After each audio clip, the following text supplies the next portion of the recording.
Hello, everyone. Hello. Thank you guys so much for joining us for tonight's Hen House at Home Fall Book Tour event. I am Monica Fernandez, the media manager at Red Hen. And I'm Toby Harper, Deputy Director. And welcome to our poetry special. So we're so excited to bring this reading and conversation to you, featuring Joshua Rivkin, author of Suitor, Jim Peterson, author of The Horse Who Bears Me Away, and Susan Ludwigson, author of Wave If You Can See Me. Following their reading, Kate Gale, managing editor and co-founder of Red Hen, will moderate a discussion diving into their poetry and how they've been faring during the pandemic. So let's bring Kate on, actually. Hi, Kate. Hello, Hey, Kate. how are you guys doing? Good. How are you? Very good. Good. So, Kate, you're going to give an introduction for Josh, right? Yes. Okay. All right, brilliant. We'll get out of your way. You can go ahead and give an intro to Josh, and then we'll bring Josh right on up. All righty. Good afternoon. I'm here to introduce Josh Rivkin's with this book, Suitor. When I first read this, I was just amazed at the way Josh Rivkin handled the subject of disappearances, erasures, the way that love and desire can be erased and then come back. Because I feel that erasures and disappearances are as much part of our life as appearances. And Josh Rivkin looks at all of this in a way that is thoroughly magical. Last year, I was in New York before all of this started happening, and Tom Slay was reading at our event at Bryant Park, and he said, I can't wait for Rivkin's book to come out, and I can't wait for people to be reading it, because when they do, they're going to see the kind of things that Red Hen can really publish that are really different from anything you guys have published. And what he meant by that, I think, was this sort of mixture of prose and poetry that Josh Rivkin does in this book that is really intricate and entwined and thoroughly magical. So here you go, Josh Rivkin. Thanks, Kate. That was such a generous introduction. I really appreciate it. It's been such a pleasure to get to work with you and Toby and Monica. Thank you, everyone at Red Hen. It's a pleasure to get to read from Suitor. This is my first reading from this book, and so I'm very excited. So the book is divided into two parts. The first part sort of thinks about memory and family, and the second part sort of looks at adult relationships. And I'm going to read a couple poems from each of the parts. So the first poem in the book is from a section called The Suitors, and it's a series of poems about men my mom dated when I was a kid. It's kind of a rogues gallery of figures. And the first poem, it's from the poem The Suitors. My mother's third boyfriend owned a Peugeot. He let me drive across the Chomtank River Bridge. He wore cedar aftershave, a camel hair coat. He opened his framing shop for business almost every Tuesday and Wednesday afternoon.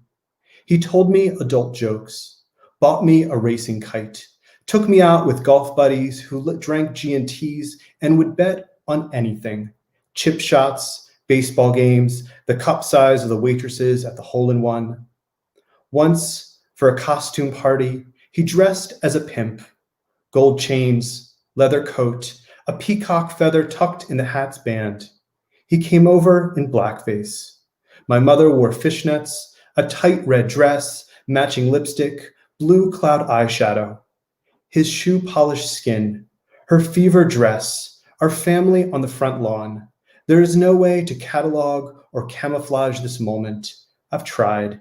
It's like a kite caught in a tree high above ground, and there's no way to bring it down without breaking it or the branches. The next poem is a poem called Lifeguard, and it's a poem about my father. And Lifeguard sort of appeared several times through the book. In the second part of the book, there's a lyric essay called The Haber Problem about my father and a scientist named Fritz Haber, and there's a small section about lifeguards as well. Lifeguard. My father's modest. He didn't save hundreds from drowning, just a few dozen, gathered from the swell, the riptide, rough, rough waves. He carried them ashore. Half lit, he tells it again, the storm against sky, the lifeguard without fear, alone in the water, the crowd gathered to witness. Here's what to notice: the danger of weather, failures of other people to help. We never know what happened to the boy. This is my humble brag, my bravado, my foolish affection to write the same poem year after year. In some versions, I'm the lifeguard. In others, I'm drowning. Then I'm sky, then wave. And so I'm going to read two last poems from the second section of the book, and it's a poem about a speaker's adult relationships.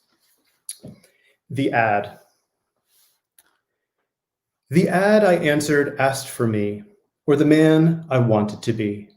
On paper we sing, in flesh we're off key.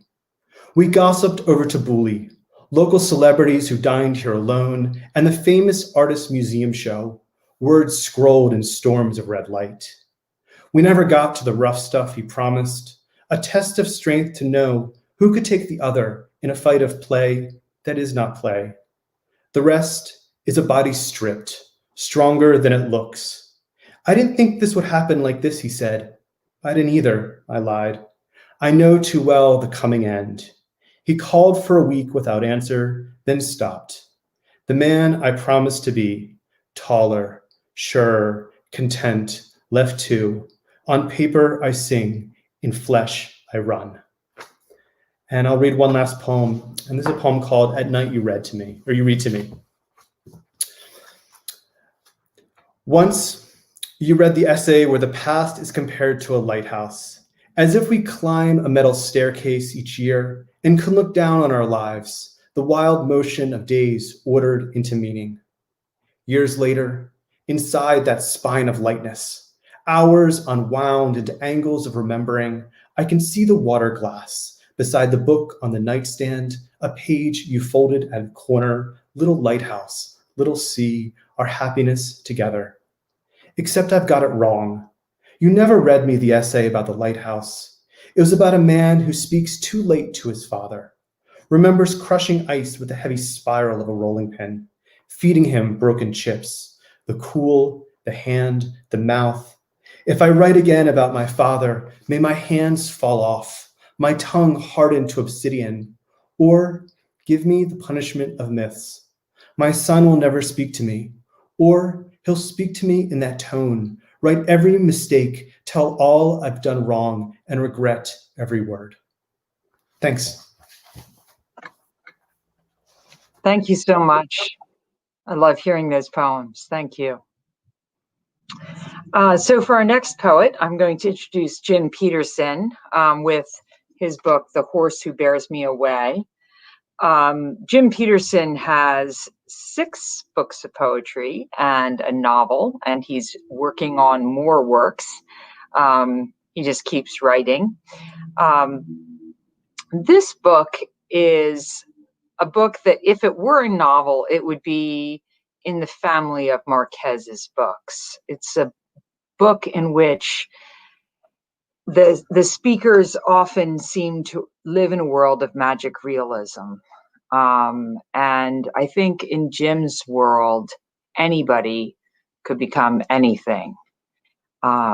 Jim lives in a world where reality often changes and becomes something else. So please welcome Jim Peterson. Thank you, Kate. Josh, those poems are terrific. I really enjoyed hearing them. Much gratitude I have for Red Hen Press, everybody that works there, Kate and Mark and Monica and Natasha, Toby, all of them. I feel like I'm just been blessed to have their support for a while now.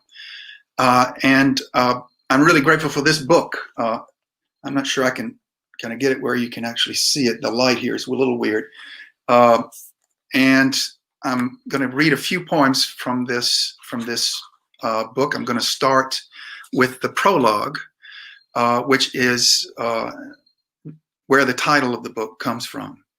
And actually, if you look over my right, the other shoulder, if you look over this shoulder, you can see the original painting that ended up being on the cover for this book. So this first poem is called The Horse. In the enormity of bone and flesh that splits the night with blood and breath, in the rising brushstroke of pastern, fetlock, cannonbone, and stifle, in the rolling sloop of dock, croup, withers, and pole, I discover my body. In the barrel that takes to the grip of thighs, the flank that accepts the needling heel, in the mane where I bury my hands at last, in the forelock and muzzle of that long face, in the chin groove, jaw, and throat that swallows my words like cracked oats, in the two black eyes that gleam the full circle of horizon, in the shell song of each ear, in the heart, the horse who bears me away.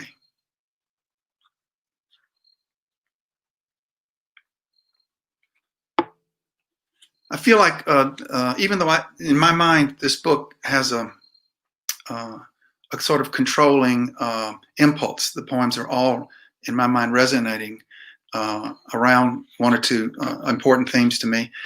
In another sense, there's a great deal of variety in these. And so this one I want to read you next is called Laid Off. It seems like an appropriate poem to read in the midst of so many people losing their jobs. It's called Laid Off. Yesterday, I strolled among the cold meats and the small, bland vegetables in their bins and could not find anything I wanted. I admit I took some pleasure in ramming the metal cart into the long stuck row of others. Make of that what you will. And walked into the street happy with my hunger. I could feel my body retreating into bone, my skin pulling tighter around me in the wind. A seagull fed on tiny morsels of something on the trashy asphalt, 100 miles from ocean.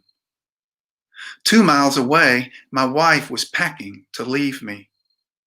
I left my car in the lot and walked into a neighborhood among sparrows, plunging their heads into the blades of grass.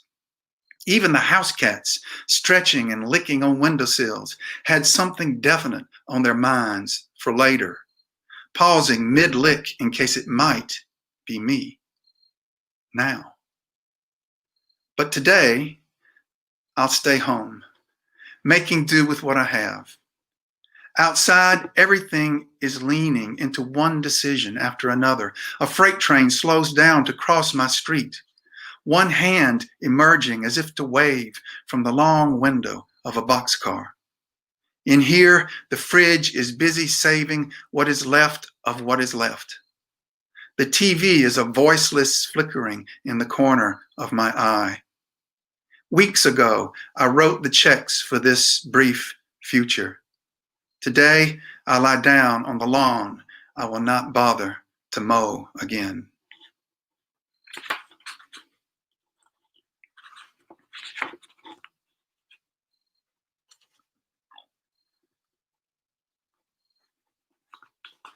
This next poem is called Rain. I've had a few people write to me and tell me that they love this poem, so I thought it would be one of the ones I'd read tonight. And it's Rain, comma. The title is Rain, comma. Rain, your voice filters down to me through cottonwood leaves, strokes me into quiet gray light under the window, crawls shaggily into my ear like a late fall fly. You would confine me to the room of my own song, but I will not give you the satisfaction. There is nothing in my hands on the table. I step outside and catch your slang on the brim of my hat. Your words have taught me to search for the small, dry underside of an alder leaf where the wolf spider sleeps. I have learned to follow the syntax of your falling, your parallel structures tumbling over the ground to the place where I belong. And the last piece I'll read is, it was kind of inspired from a trip to Peru that I took years ago, where I had experiences with a medicine man, a man of who worked with plant medicine there, an ayahuasquero, they call him. And so this is a piece of prose, actually, but I guess you could call it poetic prose. And it's in 2 parts, and it's called Masks. 1. The skin of my face takes the shape of each outward attitude I need. Like the one for her after I ran away because I was scared of a strange man on our street. And she found me huddled in the woods and pressed her hand on my chest to feel the rattling of my heart. Like the one for him when I came home when I wanted to, which was way too late. His hand unbuckling the belt and whipping it from around his waist, throwing out and uncoiling that black circle of himself until the backs of my legs gave up every last hope of ever sleeping and forgetting. Like the face for those who gave me a place in the crowd at school to hide when I didn't know who I was or what it was I wanted or where I might possibly go. Like the one for her, whose eyes shone through her mask to something in me that she saw and liked that I didn't know was there, but now I do. Like the face for the sky with white clouds passing over, black clouds passing, clear sky full of the mask of the sun, pretending to be nothing and everything at once. Like the one for catching rain and letting it in, the one for making a speech, the one for shaking hands, like the one designed to fit snugly in the face and the palms of my hands when I need to hold it, to feel its exterior separateness, to feel through it inwardly toward a position that witnesses all of my masks and looks out through their eye holes, seeing that deep witness in others that lives and understands from a place beyond the need for masks. 2. What means to you a mask? The shaman asks, sitting on the floor cross-legged behind a small altar holding stones and feathers. I made them for money, she says. I create them to stay alive, to hold my dream faces in my hands, my powerful faces that cause the world to give and take. He says, that's interesting. She says, I make them to sell in gift shops and galleries. All of my faces going out into the world and possessing the others, covering them, mastering them, becoming them until I can take my mask off and lay it in the grass and walk away like it's just another leaf that let go, blowing in the wind, flying over the shoes of strangers, disappearing in the woods where the deer curl up and sleep at night. He says, yes, I think I understand. He begins to rattle and sing, calling to the beings of light, the spirits of the sacred mountains, the condor and the puma, the being of the plant medicine that pulses green and shining in his veins. She falls as if something is guiding her down, her body collapsing like a segmented tent pole, but stretching out again on the floor. The shaman goes to her, strokes the long condor feather over her again and again, flicking the tip as it passes over her feet. He keeps singing and shaking his rattle, and her body stretches and flows like the part of a river seen through a gap in the leaves. She is the river of masks. She is the mask of the one river, always changing. That's it. Thank you. Thank you so much. I love hearing those. Thank you so much. So I think we are now going to be joined by Susan Ludwigson. I am. Yes, Toby says Susan is coming on. So Susan's book is Wave If You Can See Me. You can see the cover here. Susan is the author of 10 books of poetry. And she's received a Guggenheim, a Rockefeller, an NEA, and a Fulbright. And this collection of poems, many of them are about her husband and his death, and many of them are also about her surprising finding joy in the world afterward, and that joy is in finding who she is afterwards and finding all the glorious parts of herself that still exist in the world and finding who she is and what she's doing. So please welcome Susan Ludwigson, the author of Wave If You Can See Me. Hello. Thank you so much. Hello, Susan. Just want to make sure all set to go. Okay. Okay, great. Okay, perfect. Go ahead and read your excerpt, and we'll be right back all together in about 5 or 8 minutes. You want an excerpt or a poem? Anything you like. Okay. Well, the poem I have chosen was not one that she was just talking about. Is that all That's right? okay. Yeah, Okay. please read a few poems. We'd love to hear them. Okay. This is called Grace. You ready? Grace. The man in the waiting room next to me is speaking of perch and sunfish. His friend tells him how to smoke cod. I had been thinking again just this morning of giving up eating my fellow creatures, deciding whether fish should be on the list. I'm concentrating on the Times, a man's delight in whales, his photographing them. Snorkeling near the island of Tonga, he's greeted by a humpback calf. It swims so close, he has to lower his camera. A moment passes. He feels a tap on his shoulder, turns. Peering into the eye is the eye of the calf's mother, who touched him with her pectoral fin, weighing more than a ton. The tap is so light, so graceful, the man knows she means too close. But it's like a finger to the lips. He begins to swim with them. More whales on another page, bulls. Turns out they're learning each other's songs, the songs spreading east, Australia to French Polynesia. Melodies from one pod turning up as phrases in the other's compositions. More variety each year. One researcher says she thinks it's all about sex, new repertoires to serenade the cows. This makes me think of Coco, my canary, who pulls trills from his outside birds into his April love songs. If I knew how, I'd combine those whale and canary notes, then add in the ones a composer captured from the sun. Music, we've learned, changes the brain.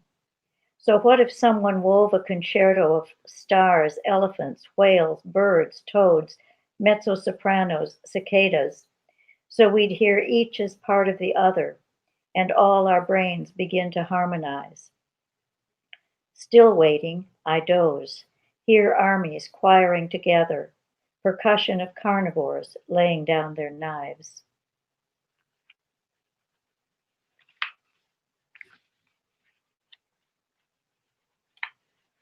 This one is called We Learn How the Brain Can Be Tricked.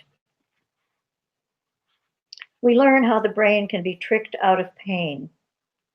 A woman with a missing hand puts her arm into a box, is told to open and flex all 10 fingers to pretend the absent hand is there. Her task is to watch as mirrors in the box appear to make both hands whole. Her mind is clear. She knows about the mirror, yet the brain believes the image, relaxes its grip on the nerves. Her ghost pain goes away as if it had never heard of injury. If an identical twin sees her sister beaten, does she feel welts rise on her skin? Can the body be deceived into empathy? How to trigger the impulse that feels the ache of a man whose mind has gone awry, not the reflex we all have had, there but for the grace of God go I, but his emptiness burrowing in, so that we are hollow with it. It would change the world. Could we, then, ask our minds to enter another's happiness, another's pleasures? Maybe a fragrant garden with a frog pond, a shady bench, the glow of a prize for achievement, great sex. Once, when I was young and in wrong love, a wiser woman counseled, try to live it in your imagination. It sounded pale, diluted, not to say impossible. But now we know the brain is capable of offering the body what it wishes, what it needs. We've just begun to find the keys.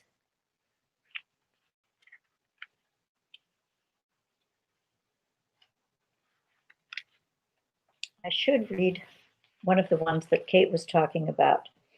This one's called After Your Death. It's night in a foreign country that isn't anywhere we've been.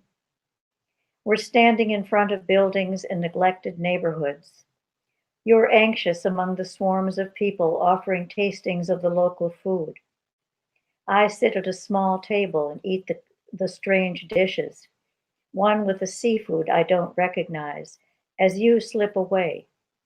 I look and look with the help of some of the men who lead me through crowds, then back to the ancient apartments where I decide each is perfectly livable, except for the fallen stone and debris.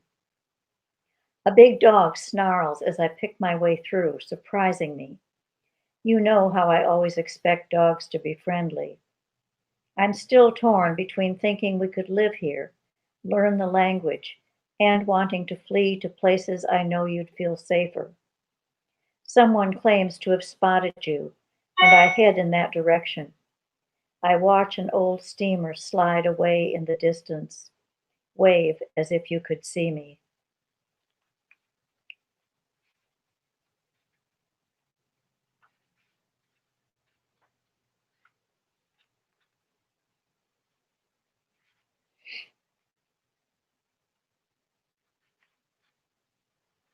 Nightshirt Sonata. This is from an NPR report, April 1st, 2011. A white silk nightshirt stuffed in an attic dormer. The letter B, hand embroidered, Baroque. Some musical notes scribbled in quick strokes on the left sleeve. A paper pinned to a worn cuff. Sorry, the ink stain on your border's sleeve wouldn't come out, someone wrote. It's Vienna. The shirt's more gray than white. Old. Beethoven's? The very thought is enormous. DNA says yes. Startled from dream, no doubt, with nothing at hand but a pen, and furious. He'd written the variations, but not the theme. Then here it came, his brain tumultuous. Did the date escape me? Did I fall for it? Oh, reader, yes, I swallowed it all. And you will remember that it's April Fool's Day.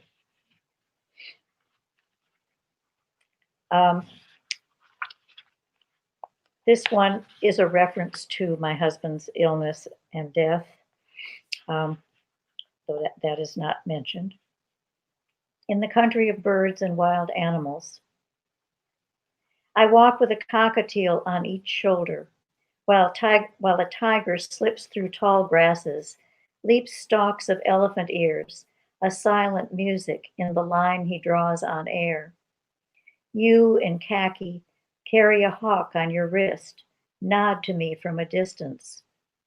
When one of my cockatiels disappears, I weep with grief deeper than bird loss. You tell me it may have been your hawk who snatched and ate it, but you'll help me look. And you do, into dry fields with broken down buildings. I follow you back to the wilderness of jungle, its soft green shadows. The cockatiel returns, and again I have one on each shoulder, then another pair of smaller birds, finches, both singing. You smile as if the world were unchanged and you had nothing to do with it, though peace and joy have re-entered the garden.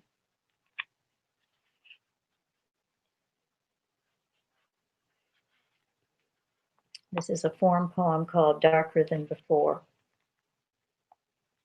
This year, the nights grow darker than before when you were here. Panicked by demons, you reached for what you'd hidden just behind a door. The closet farther than the window, more time to think before you'd have to breach a year grown darker than the one before. Once, sleepless, I climbed to the second floor to paint. Halfway back down, a stair creaked. An instant, you alert behind the door. I heard the click, cried out so you would hear my voice, breaking with fear. Now I sleep sometimes through nights still darker than before you died.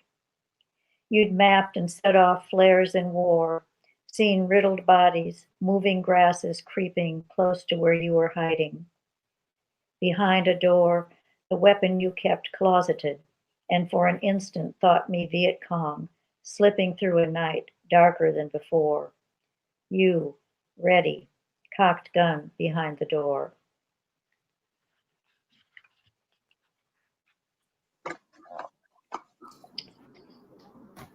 And one more called What Can I Possibly Complain Of? What can I possibly complain of today in the garden? Roses flaring, owls flirting across yards, pecan trees leafing, everything but the roses, a dozen shades of green. Today, alone is not lonely. All 3 dogs lie close by, eyes closed. 6 months since you died, and last week in a downpour, your voice, as if you were poised at the foot of the bed, Mississippi soft and plainly cheerful. Good morning, it said. It wasn't you, I knew. It came from my own needy brain, but I sat up straight, consoled. Thank you so much. So I had a question for all of you, and I thought I'd start with you, Josh. Writers by nature are people who spend a lot of time alone.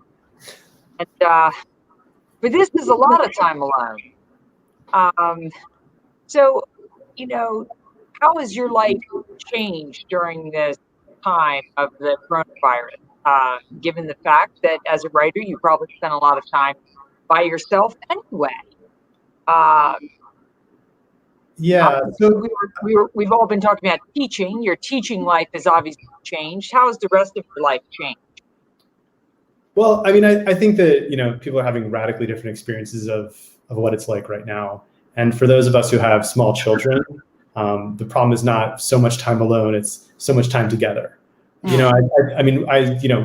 My child is doing virtual school, we're home together quite a bit. So if anything, I have much less time than I used to. I don't think I've written very much at all since the pandemic started.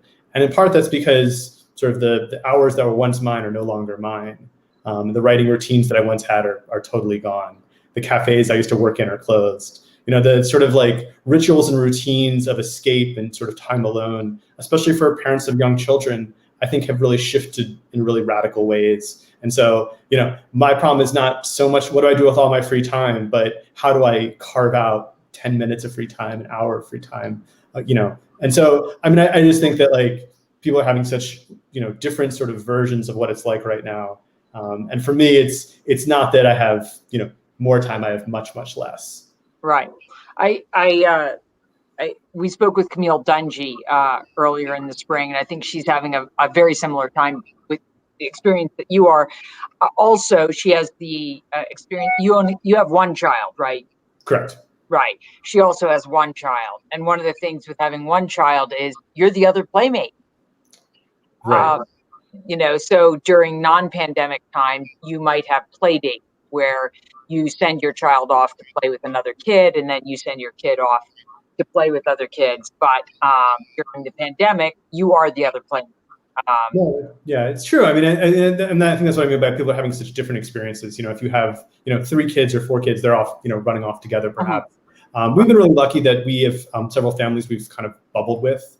So we actually do have some people we get to see and hang out with, and my kiddo has playmates. But it is a very challenging time. I mean, in the sense of like sort of how disruptive it's been for sort of my own sort of writing and sort of thinking and sort of creative process. I mean, the hope is that at the end of this, there's some sort of silver lining. I mean, I think that thinking about I think of like the like there's a Louise Gluck poem, October, and she has this line about I'm silent but I'm at work, and this idea of that even during this period of sort of quietness of not writing, that it will emerge and there'll be poems, there'll be essays, there'll be books that sort of follow this time. But the sort of my writer self does feel pretty far away at the moment. It's sort of strange having a book come out at a moment when I'm not doing a whole lot of new writing.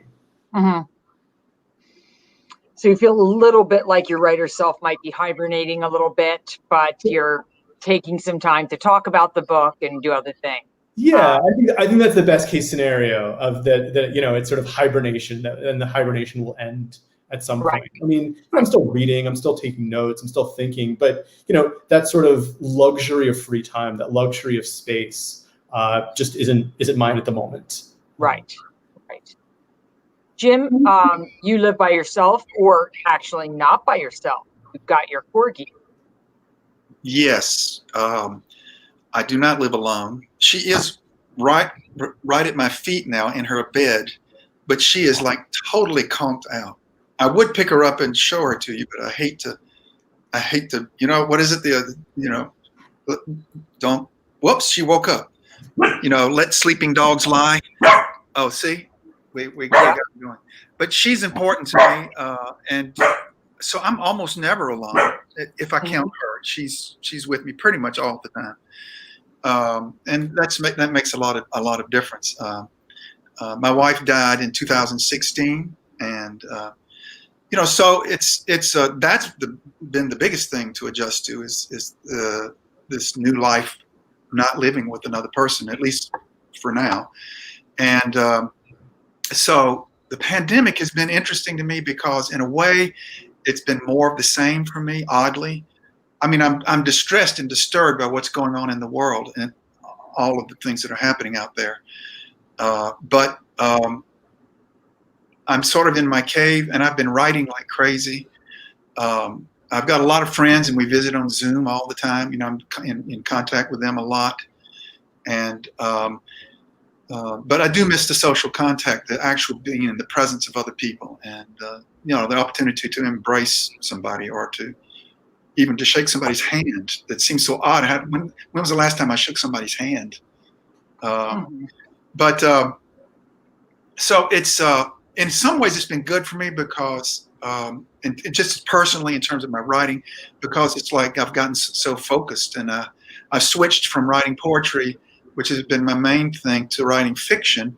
And I just recently completed a collection of short stories, and my brain I was just mad in the intensity of writing and working on that book. And so that's been kind of cool. Susan, how about you? What's changed for you in 2020 in terms of your writing life? Like Jim, I'm living alone with one little dog, and I am not missing a lot of social life that I would normally be having. I can't quite understand why. I have a writing group that meets on Zoom every week. That's companionship and more. But I too am writing a lot, and the days go by very, very quickly. Yeah, as Josh points out, we're all having very different experiences of this. It's unique to each person. So both Josh and Jim, you have both been writing both poetry and prose, and going back and forth. And obviously, Josh, you did both in this same book. And you had this intersection of poetry and prose in this book.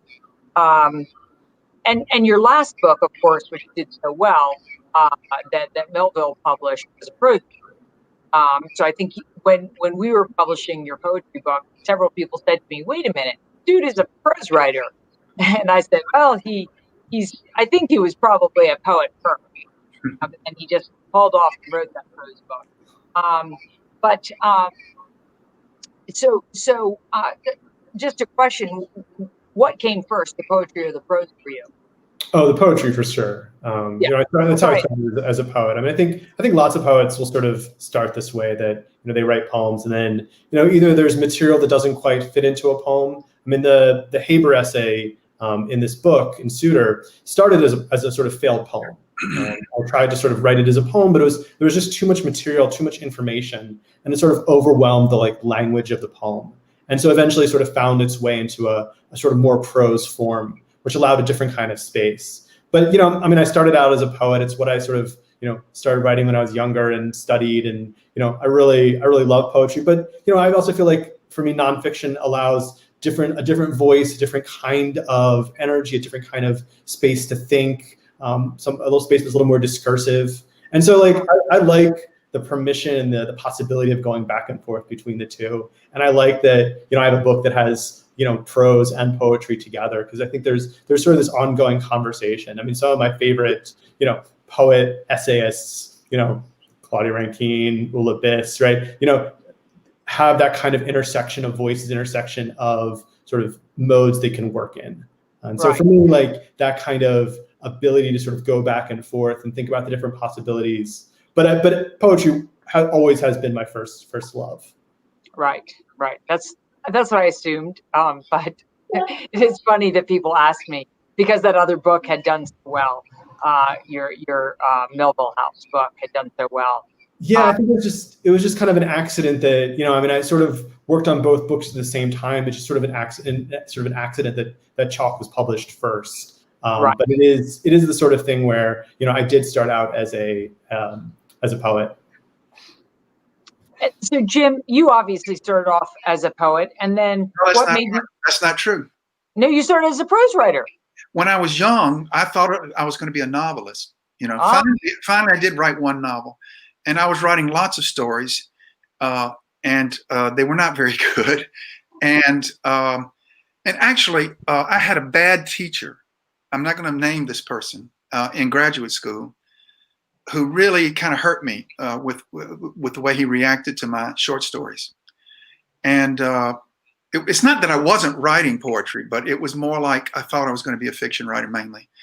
And a teacher can do that to you sometimes. So I kind of abandoned my fiction. He did this to some other people in the class too.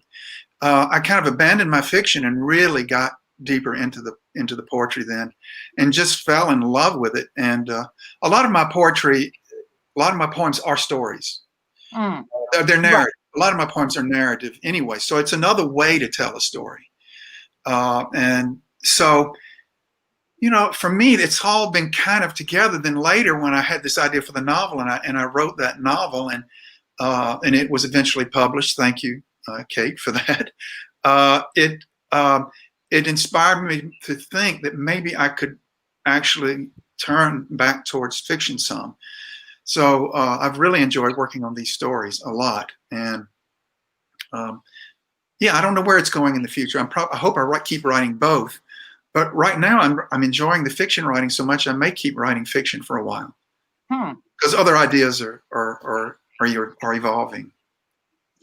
Well, it's funny, because I too, when I was studying creative writing, I wouldn't have necessarily said that my teachers were bad. I would say, though, that my early, I kind of just was taking creative writing. I took a novel writing class and a short story writing class and a poetry writing class. And my fiction writing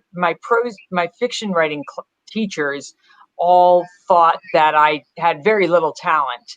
But they thought that the stories I was writing had good ideas, but that I really wasn't writing very well. But then I was taking a poetry writing class from Norman Dubie, who thought that I really had some talent. And so, what's funny is that when you're a young writer, just somebody who's brilliant thinking you've got something, I was just like, okay, Norman Doobie, I think he's probably important. He thinks I'm doing something, so I think I'll pursue this poetry angle. And so I didn't go back to prose for many years, just because Norman Doobie thought that I was doing something with poetry. And Yeah. I've thought since, if one of my prose teachers had thought I was doing something spectacular, I might have pursued that. Yeah, so it is funny how early encouragement, we should be careful what we do as teachers. Yes, you should. Uh, I was working with the famous and infamous James Dickey at the time, who wrote both prose and poetry, but he was mostly known for his poetry at that time in particular. And he was encouraging to me, even though the stuff I was writing was awful. It was truly awful, but he saw a little tiny something, and he encouraged me. So so I had two teachers, and one was discouraging me, and the other one was encouraging me. So it made a lot of difference. Yeah. Yeah, I mean, at the end of my years at ASU, I had written about 500 poems, and it made for a great bonfire. I went out in the desert and burnt all those. So those poems that Norman Doobie had encouraging me to write really weren't that great, but he saw something, God knows what. So Susan, you write poetry. Do you try any other forms as well? I've written a number of essays, and Okay. and I've just started a memoir. Oh, wonderful, wonderful. Do any of you write book reviews? Occasionally. Occasionally, yeah. I wrote a few 25, 30 years ago, but I haven't in a long time. I haven't done them recently, and I just as soon not, actually. Yeah. Josh, you do a little bit of book reviews from time to time? Yeah. Occasionally, yeah. I mean, I like the book review as a place to sort of think about things I'm already interested in, right? Like there's the book in front of you, and then there's what you actually want to sort of write and say. And so, yeah, I write an occasional book review, but I have to say, it's not the thing I'm mainly doing. Right. The prose. So if all of you are looking forward, as hopefully the pandemic wraps up next year, if you are going to start a new project, Josh, what do you hope your next project will be? So I'm working on a book of essays right now. It's a book of sort of personal essays that it's still sort of rough in terms of its shape and the individual essays, but in some ways I think of it as a kind of response to the two books that I've Suitor and Chalk, in that both books are sort of the world of the books is sort of small in that they think about family and memory and history, or they think about sort of the life of a particular artist. And I sort of am interested in kind of sort of widening the lens. And so writing essays that are more politically and socially motivated, thinking about racial justice, thinking about sort of the larger world. I mean, they are still personal essays and they sort of come back to me in some way. But, for example, there's an essay in the collection that is about, my stepfather and Amway, but then sort of uses that as a way to think about, capitalism and think about money and think about, marketing, and sort of the personal essay is a sort of launching board or springboard for sort of larger concerns. And so, I'm working on these essays very, very slowly at the moment. And I'm working on new poems. I've got a collection of poems I'm working on that sort of thinks about the pastoral tradition. And it's a book I've been working on for a while, and they're prose poems. And that's pretty much done. But, I've those two projects that I'm working on and sort of thinking about, what comes after that. That's great. That's great. And do you think that these will be influenced by this time that we're in? That's a great question. I don't know. I'm sure they'll be influenced in lots of different ways by this time. I'm not exactly sure sort of how that will sort of arrive on the page. I look forward to having time to sort of work on them again.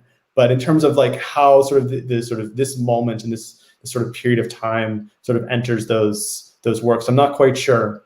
Right. Yeah.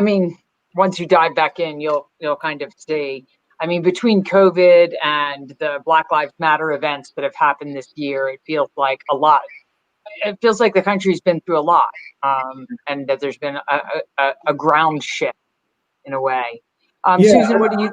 Yeah, go ahead. Oh no, I was going to say. So Jim and I were sort of chatting at the start of this, and like, you know, the sense of like how sometimes we write poems or write essays that are towards a project, and sometimes it's sort of surprising to see what happens. And so I think that's, you know, if there's something I'm sort of looking forward to and seeing how it informs the sort of after time, will be that sense of surprise, that sense of coming to the page and seeing how this time does sort of enter the work. Right.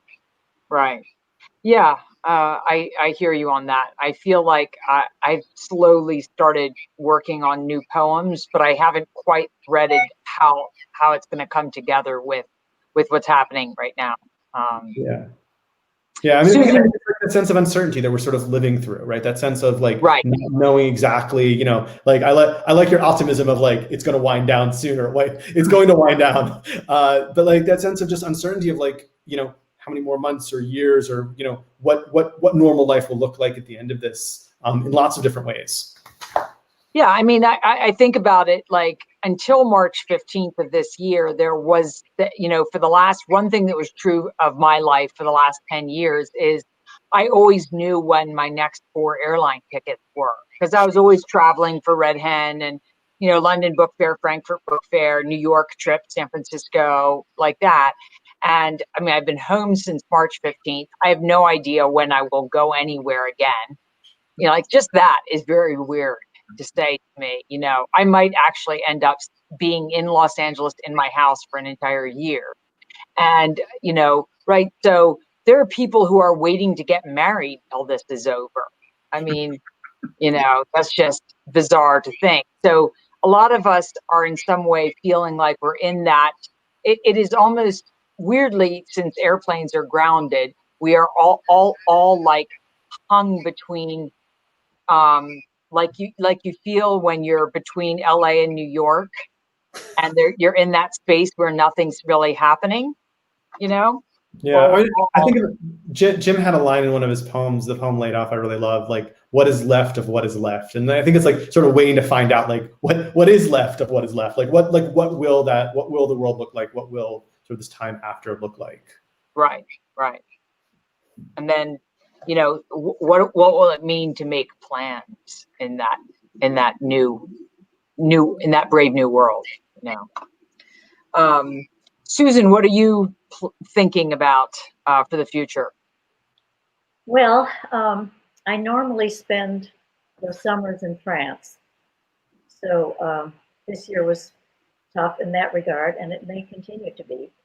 I do a lot of writing there, and I've been going for a long time.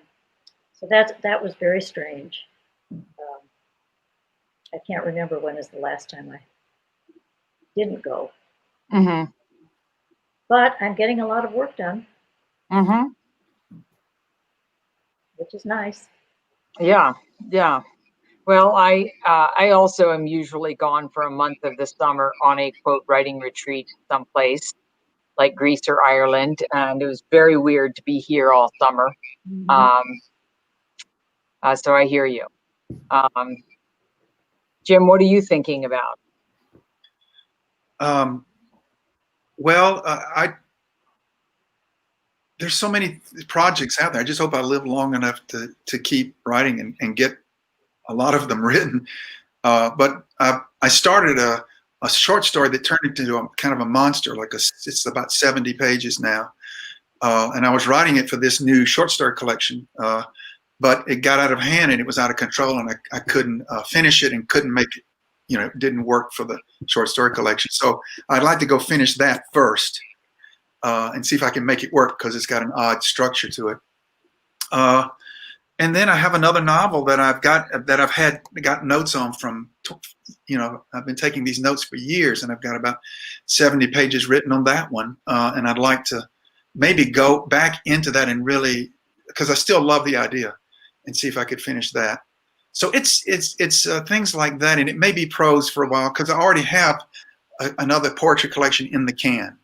It's there, and it's one of the things that really resonates for me with Susan is that I knew Scott, I knew Susan's husband very well.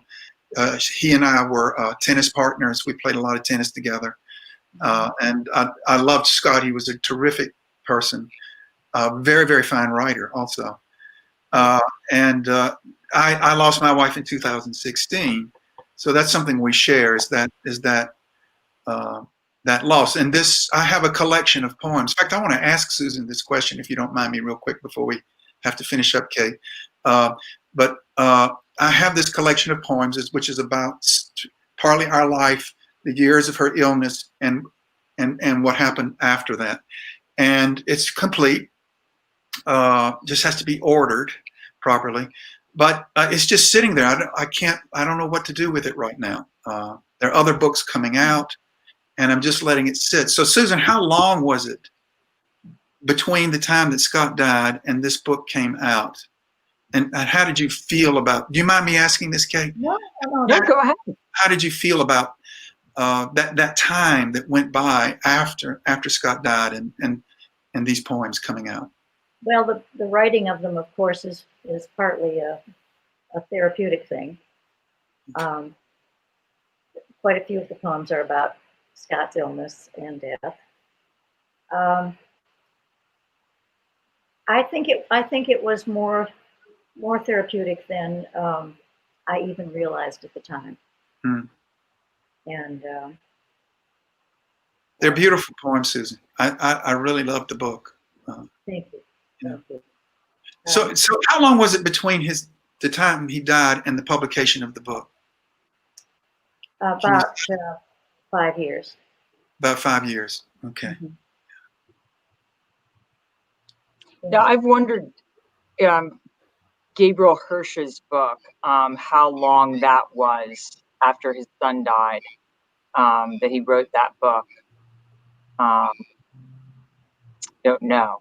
I heard he came and read that book at a Red Hen event, but I didn't ask him because I thought it would be awkward to ask him, but because it feels so immediate when you're reading Gabriel. You know this book, Gabriel, Josh? Yeah. I teach that book because I just feel like it's such a fantastic book. It's a different kind of book about death, obviously, but yeah, it takes a while to process things. Jim, you know our author, Jacqueline Chakalian. She wrote a book about her husband's death, and she said it was like 7 years of kind of processing that. But I think one of the points Josh made at the beginning is everybody has their own way of processing COVID. Obviously, everyone has their own way of processing everything, you know. Yes. And so I think you have your own way. You have your own timeline on this, Jim. Mm. But I will be interested to see what you end up writing, because you write about many things. So Yeah, and it's there's a hybrid element to it because there's some prose in the book too. mm-hmm. So yeah, I don't know if it works, but the poems are being published in journals, and so it'll be interesting to me to see if it's a manuscript that really works. Right. Well, I mean, like,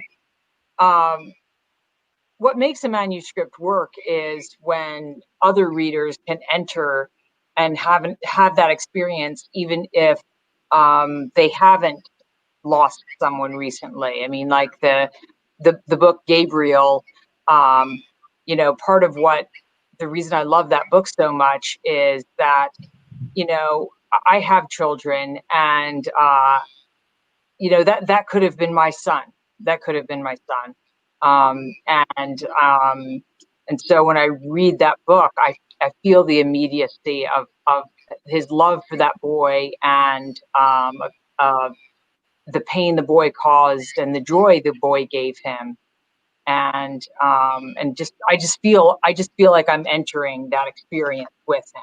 And that's what a book should be. You enter the author's experience, Right. Yes. and intellectual experience as well, right? Yeah. It's what poetry students complain about, is that sometimes when they say something's over their head, they mean they can't enter it. Right. but ideally we can all have the experience of, even if something's a little bit over your head, you can listen to it like you can listen to Coltrane, and you don't have to understand everything. You know, that's what I feel about a lot of your poems, Josh. First time I read this book, I didn't understand everything, and then I read it again, and the layers started sinking down for me. And I like that experience too. I like not understanding everything the first time. So. Thank you, Gabe. I mean, what I like what you said about the sort of sense of immediacy. I mean, it's something that I thought a lot about when I was writing this book and thinking about this book and ordering the book, is the sense of, you know, some of the events in this book are, you know, happened 30 years ago, and to try and sort of make those feel immediate in the same way that when, you know, writing about grief, whether it's 1 year or 20 years, or whether about memory, you know, that sense of like how it has to return in some sort of lived real way for a reader. Yeah. Something that sort of like, I thought a lot about how to sort of create that experience, whether, and, you know, for me, sort of part of it was the like sequences in the book, right? Thinking about these, like, you know, you sort of enter a sequence of poems. And so you're not reading one poem about, you know, a man that, you know, sort of, you know, informed my life when I was a kid, but, you know, 6 of those poems or 8 of those poems. And so that sense of how we create immediacy by, you know, sort of a sequence of poems, just like in Susan's book, right? That sort of longer section, right, about grief. Right. You feel like you're going on a journey with the author. Yeah. Yeah. Well, thank you all so much for being on a journey with Red Hen today. And I know for 2 of you, it is getting late there on the East Coast. For Josh and I, it is not quite as late. For you 2, it is getting late. Thank you so much for being here. And I hope that your book will launch well, will live well in the world, will be well read and well loved. And we at Red Hen are very excited to be publishing your books, and that your books are now out in the world. And let us know if there's anything we can do for you. But thank you so much for being with us here today. Thank you, Kate. Thank you, Kate. Thank you, Susan. Thank you, Jim. Yeah, thank you all so much. So Thanks, glad to be guys. here. What a pleasure. Yeah. This All man right. is a See you genius. soon. All right. All right. That was great. Yeah, what a great show. Yeah. Thank you, everybody, for stopping by and watching. Next week, we have our final Hen House Fall Book Tour event. That one is featuring our Boreal imprint. Our Boreal imprint highlights Alaskan authors. So we're so excited to be bringing 4 incredible, is it 4? Is it 4? Yep, 4. 4, okay. 4 incredible Alaskan authors straight from Alaska, I believe. Okay. So that is one that you really shouldn't miss. So we will see you guys next week. Thank All right. you. Thank you all very much for joining us. See you next week.